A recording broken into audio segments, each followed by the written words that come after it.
আবার এই আমি আমি আমি আমার দলের ক্যাপ্টেনও না, আমি আমার দলের অধিনায়ক, মানে বাংলাদেশ আওয়ামী লীগের। আমি আওয়ামী লীগের অধিনায়ক নাম, আমার বাড়িপুরে ভুল করেছ। লাইভ এসে এবার কোটা আন্দোলন থেকে শুরু করে সরকার পতন নিয়ে সব খোলাসা করে একই বললেন মাশরাফি বিন মুর্তজা।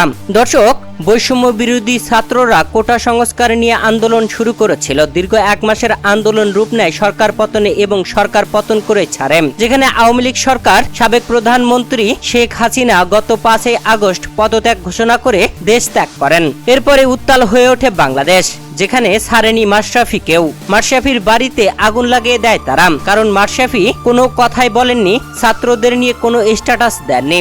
এটাই ছিল মাশরাফির অপরাধ। এতদিন মাশরাফি চুপ থাকলেও এবার আর চুপ থাকতে পারলেন না।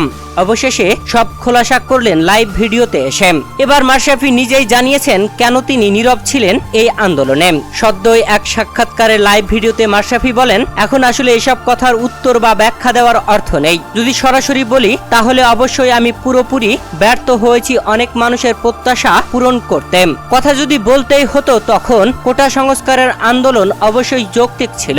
আমার নিজের কাছেও মনে হচ্ছিল এটা হয়ে যাবে। তবে সবাই যখন চাচ্ছিল যে আমি কিছু একটা বলি বা ফেসবুকে স্ট্যাটাস দেই, ততক্ষণে আসলে সবকিছু এত দ্রুত হচ্ছিল, ভাবছিলাম যে আমি যদি কিছু লেখি বা মন্তব্য করি সেটার সম্ভাব্য পরিণতি কি হতে পারে।